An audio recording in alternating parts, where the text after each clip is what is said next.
Très heureux de vous savoir nombreux devant vos postes téléviseurs pour nous suivre, pour poursuivre notre émission. Mesdames et messieurs, aujourd'hui nous recevons pour vous sur ce plateau le professeur Iskanda Alexandre, à qui j'ai dit bonjour. Bonjour, moi c'est Iskanda Zicheba Alexandre. Je suis un professeur, docteur en philosophie des affaires et médias, de l'orientation marketing et management, journaliste de l'ICAM International University de Madrid, Espagne. Professeur, le Made in Congo, les innovations, les inventions congolais, quelle est la place de l'homme congolais dans l'homme scientifique congolais, j'allais dire? Sa place de l'homme scientifique. C'est bien dit, c'est bien pensé aussi. C'est bien pensé. Comme un journaliste averti. La place de l'homme scientifique congolais. Je suppose que la science n'a pas commencé au Congo. La science a commencé par un homme qu'on appelle Archibanipal. Et là, c'était l'Antiquité. C'est lui qui est le fondateur de la science. Il avait fondé plus de 200 disciplines qu'on exploite jusqu'aujourd'hui dans toutes les universités du monde entier. Alors, l'homme congolais maintenant a adhéré à cette philosophie qui est la science et a été créée par monsieur à double casquette, à plusieurs casquettes pour ne pas dire double. Et nous sommes des adhérents à la science. Nous avons appris la science. Nous ne sommes pas des créateurs ou bien des fondateurs de la science. Mais je pense que pour qu'on se retrouve dans ce que vous faites, il faut toujours suivre, aller vers les origines. Je dis qu'il faut aller vers les origines. Et on a toujours dit que la science sans conscience est une ruine d'une âme. Donc, l'homme congolais, je ne pense pas qu'il a sa place actuellement dans la science. Parce que nous formons les gens. Nous avons des grandes universités congolaises qui existent, qui ont existé, qui continuent à exister. Ce sont des universités purement traditionnelles qui ont fait des milliers et des milliers d'années, qui ont formé des milliers et des milliers de diplômés, mais ce sont des diplômés chômeurs. Pour dire que faire la science qui forme des chômeurs, moi je dirais que c'est une ruine de l'âme. Il n'y a rien. Donc l'homme congolais n'a pas sa place dans la science. Récemment, au mois d'août, du 12 au 31 août, ici au Palais du Peuple, le forum, la deuxième édition du forum de génie congolais, qui avait 50 lauréats qui ont réussi à ces innovations.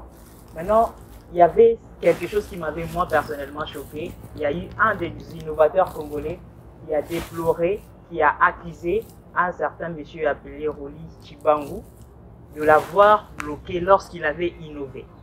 Vous savez, notre pays, nous avons besoin des innovateurs. Nous avons besoin de gens qui réfléchissent aussi. Mais qu'est-ce qui fait à ce que ces gens-là ne soient pas soutenus? Je prends l'exemple de cette dame qui a fait le robot roulage. Où est la suite aujourd'hui? Qu'est-ce que vous pensez par rapport à cela, cher professeur? Je ne condamne personne. Je voulais tout simplement dire que nous devons revenir à la science. Faire la science et faire la science, ce sont des choses différentes. Nous pouvons apprendre la science, mais on est incapable, je dis bien, de pratiquer la science. Alors, tandis que les théoriciens sont des milliers, je dis bien, nous les avons ici au Congo. Les théoriciens, je dis bien, ils sont nombreux. Les gens qui savent très bien parler sont nombreux. Mais quand vous les examinez sur le plan pratique, encore on est capable, on ne fait rien. Exactement. Et il y a la dame que vous l'avez évoquée qui a fabriqué les robots que nous voyons là, c'est important, ça c'est bon, on la félicite d'abord, merci beaucoup. J'ai beaucoup d'éloges sur cette dame-là. Elle avait créé Mad Congo. Créer une Mad Congo, c'est important. Il y a d'autres qui peuvent faire autre chose. Ils sont nombreux qui peuvent essayer de fabriquer quelque chose. Mais moi, je me suis dit que si nous pouvons fabriquer, c'est-à-dire on crée, on innove, quelque chose qui répond aux besoins d'abord, aux besoins des Congolais. Donc, quelque chose qui répond, je dis, aux besoins des Congolais. Donc, ça pourrait nous être utile au lieu de créer quelque chose qui ne nous sert presque à rien. Je dis presque à rien. Donc, il faut fabriquer quelque chose qui est vendable, donc soit vendable, ou qui répond aux besoins réels. Donc le Congo aujourd'hui a des besoins qui sont vraiment réels, des besoins réels qui font que actuellement le pays est en train de chambrer, le pays connaît assez de problèmes, des défis majeurs auxquels le pays doit répondre. Mais nous n'avons pas jusque-là des scientifiques capables à travailler, à innover, comme vous l'avez dit, pour parvenir à satisfaire aux besoins des Congolais. Moi, je l'ai dit encore auparavant que non, jusque-là, l'homme scientifique congolais ne trouve pas sa place. Pourquoi ne trouve pas sa place? C'est parce que le fait d'avoir fait beaucoup de théories, mais vous n'avez pas de possibilité de produire ce que vous avez comme idée, c'est-à-dire sur le plan pratique, il faudra nécessairement passer de la théorie, n'est-ce pas, à la pratique. Et c'est ce que nous appelons maintenant la capacitation, c'est-à-dire faire passer les capacités en compétences. Moi, j'étais beaucoup en train de jeter des fleurs, de remercier beaucoup la première, donc Madame la Première ministre, celle lorsqu'elle avait pris le pouvoir, qu'est-ce qu'elle avait dit? Elle avait prononcé un mot qui m'avait beaucoup attiré, lorsqu'elle dit que son gouvernement, ça serait un gouvernement de compétences, des hommes compétents. Donc, vous voyez, quand on parle de compétences, les compétences sont différentes des capacités. Les capacités, ce sont des théoriciens, des hommes qui ont acquis, je ne sais pas, certaines théories, et c'est tout le monde, je vais dire, c'est tout le monde, les étudiants congolais, la jeunesse congolaise, chacun a besoin d'étudier uniquement pour acquérir un diplôme. Donc voilà, sa formation a comme objectif d'acquérir un diplôme, mais un diplôme qui ne servira à rien.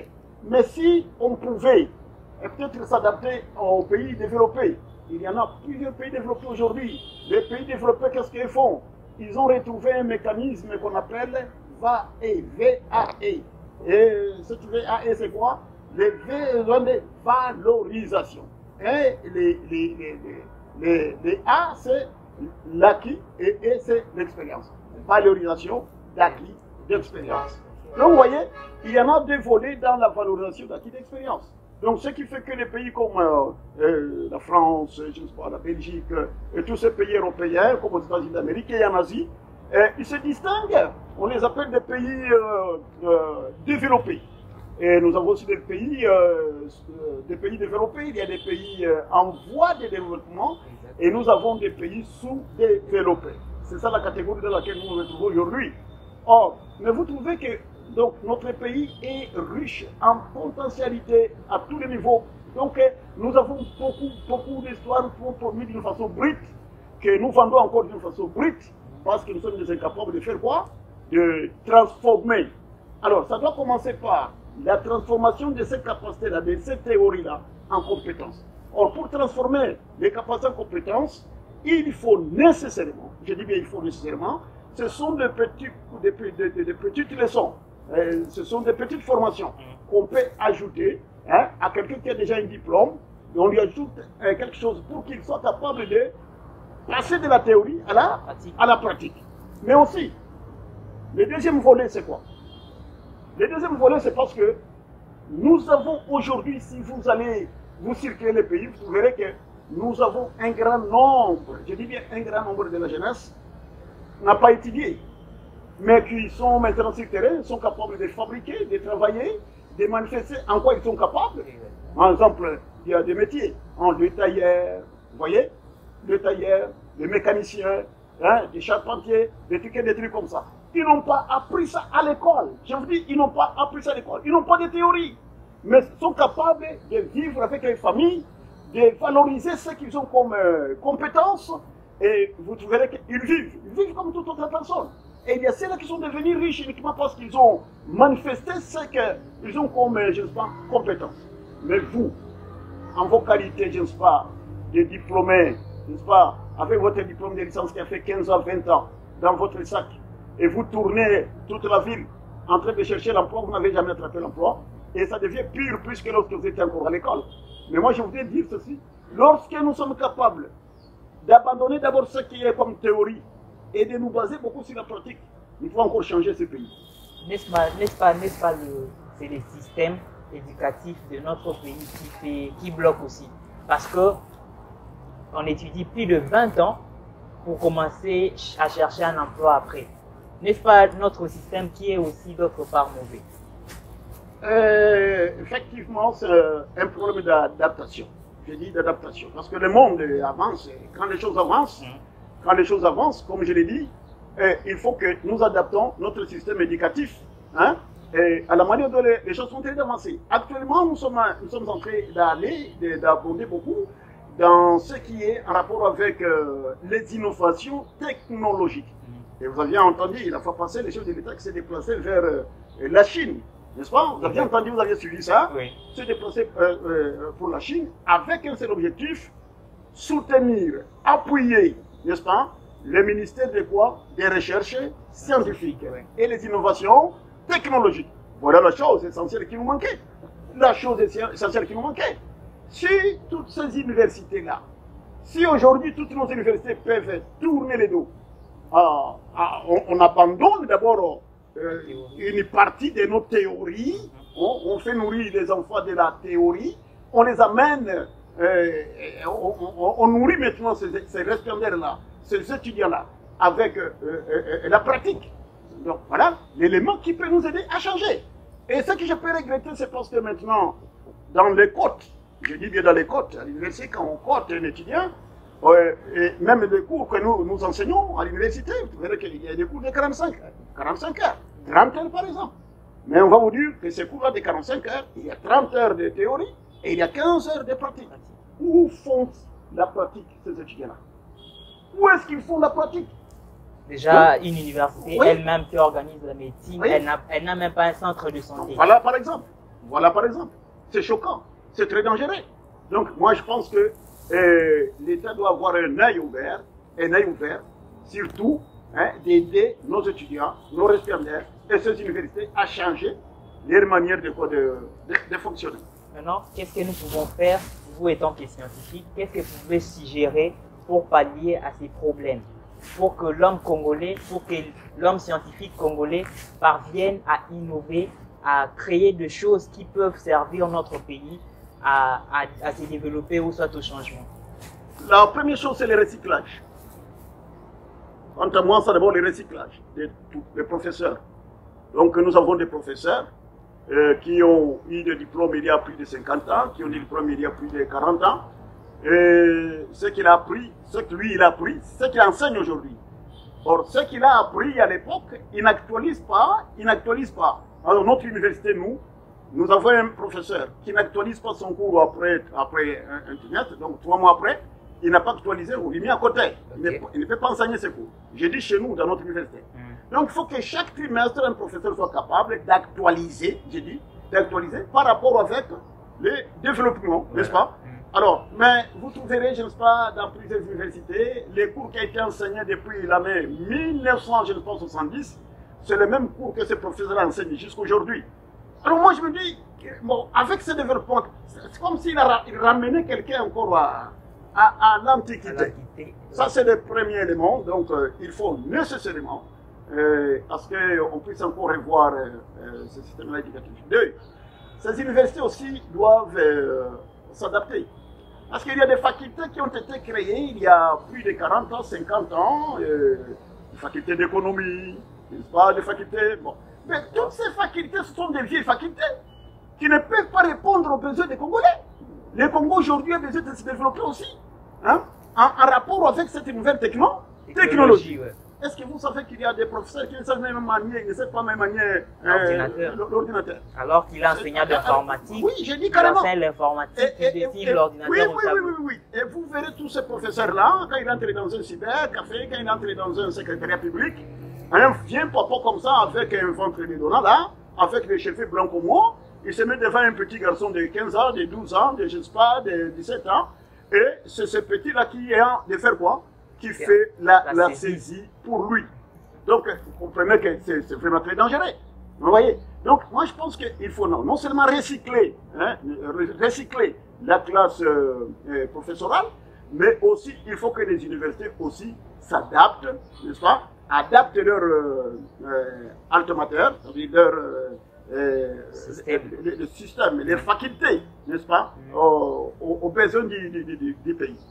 En tout cas, merci beaucoup. Merci de continuer de nous suivre. En tout cas, on sent que le professeur a de la matière pour la RDC. Maintenant, professeur, est-ce que le système LMD n'est-il pas aussi destructeur, ou soit destructrice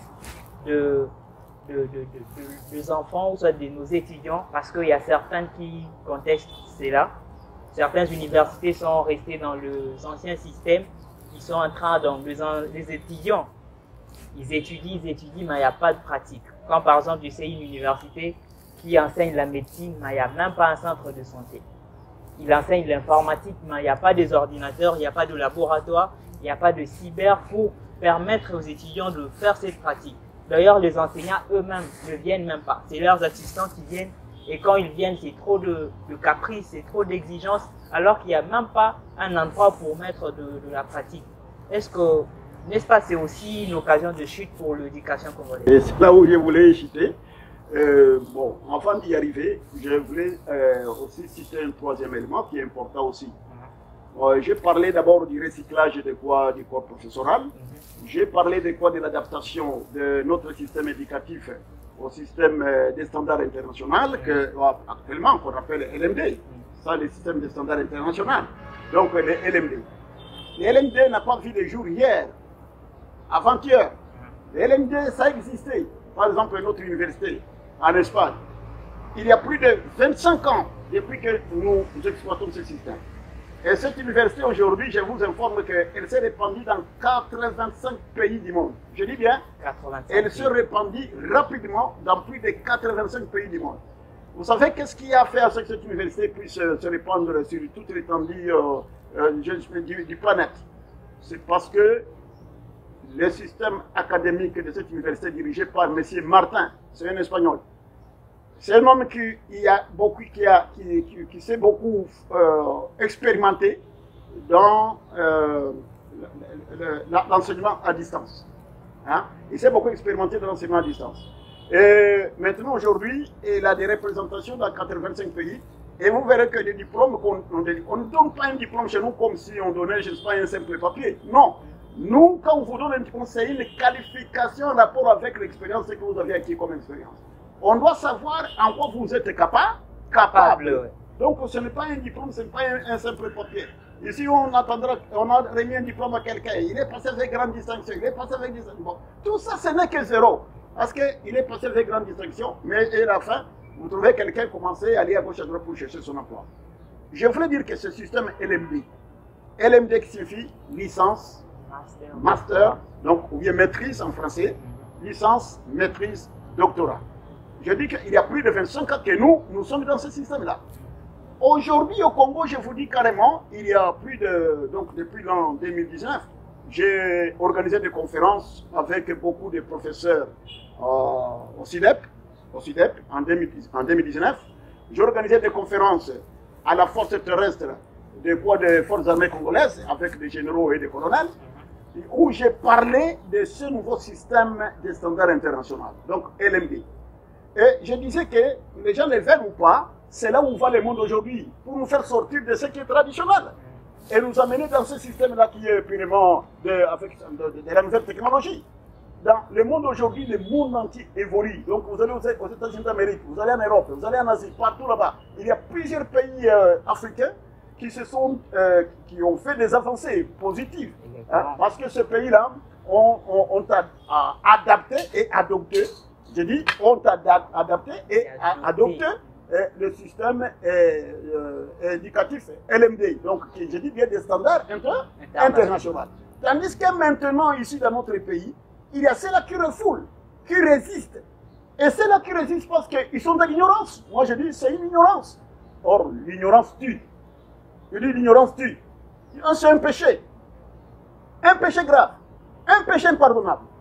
Donc, quand j'étais en train de parler des gens que nous devons changer notre système, les gens, ils jouaient. Mais où en sommes-nous aujourd'hui? Je vais vous dire quelque chose de choquant. J'avais lancé l'université, une école doctorale En 2013, c'était dans le sud-sud, donc le côté sud-sud à Bukavu. Cette école doctorale, c'était toujours dans notre université qui s'est transformée à l'université Biosadec et qui existe en groupe dans la ville de Bukavu aujourd'hui. Celui qui est là comme promoteur de cette université-là aujourd'hui s'appelle Janvier Biosadec. Il a connu des tortures, il a été arrêté, il a fait des années en prison, il a été emprisonné uniquement parce que nous, on l'avait formé dans le système de santé international LMD. Et les étudiants sont venus nombreux pour adhérer à ce système-là. Et on a pris cet homme-là, on l'a arrêté, on l'a jeté en prison, uniquement parce qu'il défendait le système LMD. Moi-même, j'ai été victime à Bukavu, à Goma. Je suis venu à Kinshasa. Beaucoup de professeurs sont opposés contre ce système-là. Mais où en sommes-nous aujourd'hui? Vous ne voyez pas que beaucoup de professeurs aujourd'hui qui envient, qui cherchent à y adhérer, malheureusement parce qu'ils ne connaissent pas comment fonctionne ce système. Donc, ils disent système LMD, mais au-dedans, ils ne savent pas comment ça fonctionne. C'est ça le mal. Je dis carrément, beaucoup parlent du système LMD, mais qui ne connaissent pas le mécanisme, son fonctionnement, l'opérationnalisation, comment ça fonctionne. Parce que lorsque nous parviendrons à connaître comment ça fonctionne dans l'opérationnalisation des activités du système LMD, surtout avec les activités académiques, les universités congolaises seront sauvées. Seront sauvées. Et nous parviendrons à développer ce pays. Si nous adaptons ce système-là, c'est un bon système, rassurant, je vous dis carrément. En tout cas, le professeur a vraiment de la matière. Merci de continuer de nous suivre. En tout cas, nous sommes en train de partir lentement à la fin de notre émission d'aujourd'hui. Le professeur, un mot par rapport à la jeunesse. Comme vous savez, nous ici à Kinshasa, la nouvelle génération, c'est difficile pour lire, pour apprendre. On est trop orgueilleux, on est trop connaisseur alors qu'on ne sait rien. Ok, la question est bien posée. Cette question est à sa place, elle est intelligente. Mon ami Pierre. Bon, je voulais dire ceci. Vous savez, je totalise maintenant mes 62 ans de naissance. En tout cas. Mon premier fils, il a déjà l'âge de 40 ans. En tout cas. Vous voyez? J'ai eu la chance de former mes enfants. J'ai eu la chance de former mes enfants et ils évoluent bien. Je voulais attirer aussi les amis professeurs, qui aident leurs fils, leurs enfants à un futur qui est meilleur. Donc l'homme ne donne que ce qu'il a. La question que tu m'as posée là, pour la jeunesse congolaise, en particulier la jeunesse de cette ville de Kinshasa, bon, mon ami, le fait que ces jeunes gens-là n'aiment pas lire, ce ne sont pas eux-mêmes. Il y a des professeurs qui n'aiment pas lire aussi. Ils n'ont pas le temps de lire. Je disais qu'ils exploitent, les anciennes un matières. syllabus qu'il avait coché il y a plus de 40 ans, de 30 ans, sur un syllabus, rien ne change. Parce qu'il n'a pas le temps de lire. Bon, s'il ne maîtrise pas l'outil informatique, cette nouvelle technologie aujourd'hui, il peut faire des recherches comment? Il mènera des recherches comment? Parce qu'actuellement, toutes ces bibliothèques physiques que vous voyez ici dans la ville de Kinshasa ont des vieux ouvrages, des ouvrages qui ont vieilli. Or, c'est chaque jour qu'il y a de nouveaux ensembles. Même si vous êtes en train d'écrire ça aujourd'hui, nous avons des téléphones, nous avons des ordinateurs. Or, cette page-là, qu'on appelle la page web, en anglais, on appelle Word, je ne sais pas. Word, bon, comme vous voulez. Bon, c'est un système d'exploitation, non? Alors, ça a été acheté par les Américains. Et je vous dis carrément, quand vous ouvrez votre téléphone, vous commencez à écrire un message, en écrivant tout seulement bonjour. Et là-bas, ils connaissent déjà que, voilà, le prof Iskandar, il écrit son message à une telle personne. Voilà. Et vous comprenez que un professeur qui ne maîtrise pas maintenant l'outil informatique, qui ne maîtrise pas, je ne sais pas moi, cette nouvelle technologie, il fera des recherches. Comment? Actuellement, je vous informe, peut-être les autres ne me connaissent pas, mais c'est là qui nous suivent. L'année 2025, c'est une année qui va fonctionner avec ce qu'on a entendu appeler IA. IA qui signifie l'intelligence artificielle. Ou vous maîtrisez, ou vous ne maîtrisez pas. Parce que dans tous les restaurants maintenant, on va voir des robots qui sont en train de travailler. Pour la médecine, comme vous l'avez évoqué, vous allez voir des docteurs robots qui sont en train d'opérer, n'est-ce pas, des individus. Alors, vous voyez qu'il y a beaucoup de diplômes qui vont aller au chômage. Au chômage. Pour ceux-là qui ne maîtrisent pas l'intelligence artificielle.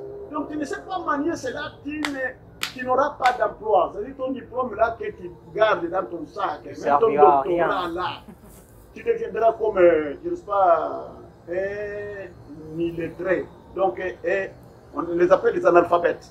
Hein? Ça, je vous informe, mes amis professeurs. Donc, avec ton diplôme de doctorat là, tu ne maîtrises pas, j'ai dit même si tu as des cheveux blancs comme moi, je te conseille d'aller encore apprendre. Accepter que ce jeune homme-là de 17 ans,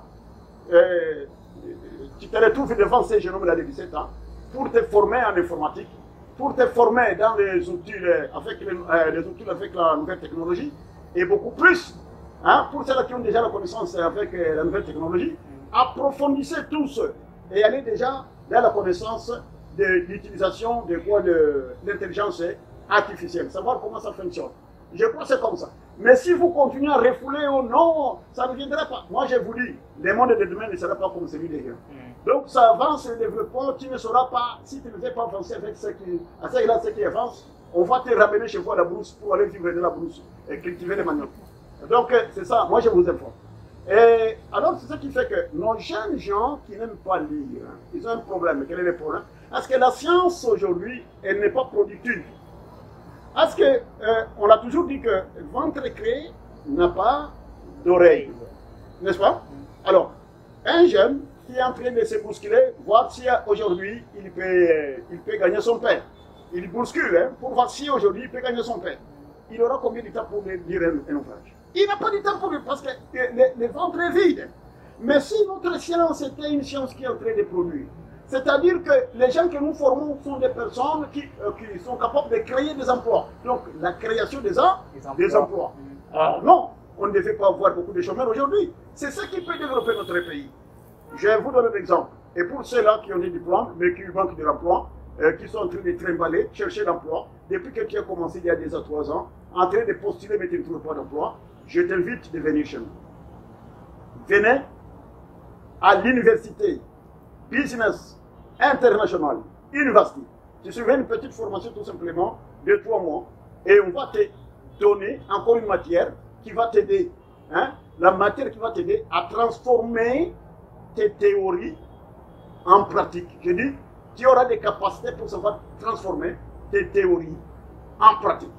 Et je crois que c'est comme ça. Donc notre science d'aujourd'hui doit s'adapter et doit adopter, n'est-ce pas, le système, n'est-ce pas, des transformations, je dis des transformations de théories en pratique. Le système de transformation des théories en pratique, vous avez donc compris que l'apprentissage ne finit jamais. Nous devons donc apprendre chaque jour. L'apprentissage n'a pas d'âge. Elle n'a pas non plus de taille. Donc on apprend tous chaque jour. Chers amis, apprenons, faisons de formation. Vous avez donc compris les conseils du professeur. Professeur, on en est pratiquement à la fin. Je vais vous donner un mot de la fin pour chuter. Très bien, merci beaucoup. On l'a toujours dit, chaque chose qui a un commencement aussi une fin. Je ne peux que d'abord vous remercier pour m'avoir invité dans cette émission, mais aussi je peux remercier le chef de l'État qui a pensé d'abord tout abandonner. D'ailleurs, si je ne me trompe pas, il était souffrant. Il n'y a même pas longtemps qu'il était à l'hôpital et quand il est revenu, directement on l'a entendu partir encore en Chine. Oui. Vraiment, merci beaucoup pour son courage. Ce qui m'a beaucoup attiré, c'est parce que le chef de l'État a réfléchi, a pensé qu'il faut soutenir les ministères des recherches scientifiques et l'innovation technologique. C'est le moteur, je dis, c'est le moteur du changement de ce pays. Moi, j'ai foi en ça. Je sais que c'est le moteur du changement de ce pays. Et nous tous, je voulais vous demander, je ne suis pas un politicien, mais ce que nous faisons, c'est la politique aussi, même la science, c'est la politique. Je voulais vous demander de soutenir les idées du chef de l'État, ce sont des bonnes idées, et beaucoup plus le ministre des voies de recherche scientifique. Hein, pour qu'il ait aussi de bons conseillers qui doivent l'aider, n'est-ce pas, Oui. à aider notre science à mener beaucoup de recherches. Mais aussi, nous allons demander à tous les pasteurs de ce pays de prier leur Dieu pour que Dieu ouvre les portes de financement, afin que les pays dotent ces ministères de beaucoup de moyens dans les domaines de recherche scientifique et le développement, n'est-ce pas? Le développement, c'est ça que vous avez appelé les innovations. Oui, les innovations. Donc, nous devons innover. Et on ne peut pas innover lorsqu'il n'y a pas de moyens nécessaires pour mener de quoi? Des recherches. Des recherches. Et ce fruit-là des recherches aussi doivent être développés. C'est ça qu'on appelle aussi, on appelle alors l'innovation. Voilà. Moi, mon souci, c'est ça. Donc, je ne suis pas en train de flatter le ministère de recherche scientifique. Et je ne suis pas aussi en train de flatter, non, les choses, non, je ne fais pas ça. Mais je dis, ce qu'il est en train de faire, ce sont des bonnes choses. Et je ne fais pas la politique. Mais je dis que je loue seulement, je comprends que c'est le bon moment. C'est le bon moment pour le changement de notre pays. Vous avez donc compris, on est pratiquement à la fin de cette émission. Le ministère de recherche scientifique, c'est un ministère phare. Si vous voyez en Russie aujourd'hui, le ministère de recherche scientifique, c'est un ministère que l'on met beaucoup de moyens pour qu'il y ait de Satan 2, pour qu'il y ait tout ce qu'il y a, c'est parce qu'il y a de la recherche. Alors ce que moi je veux demander, c'est que bientôt c'est la rentrée parlementaire, c'est la session budgétaire 2025, mettez des moyens dans ces secteurs. Si la Chine, si la Corée, si les États-Unis, si le Japon sont respectés aujourd'hui, c'est parce qu'il y a des chercheurs, c'est parce qu'il y a un ministère de recherche scientifique qui est respecté, sur qui on a misé beaucoup de moyens pour que ce pays soit respecté. Merci beaucoup, nous sommes pratiquement à la fin, comme vous l'avez suivi. Vous étiez nombreux à nous suivre. Je dis merci à Jonathan qui est derrière la caméra. Je dis également merci à vous tous qui nous avez suivis. Je dis merci à Josué Bunga. Je dis merci à Dan Boukassa, Christian Lokemba, Christivi Kiseki, Arisso Amuriel depuis le Madagascar, Niradi Boukassa. Merci à vous tous qui nous avez suivis de partout dans le monde. On se retrouve à la prochaine. Au revoir.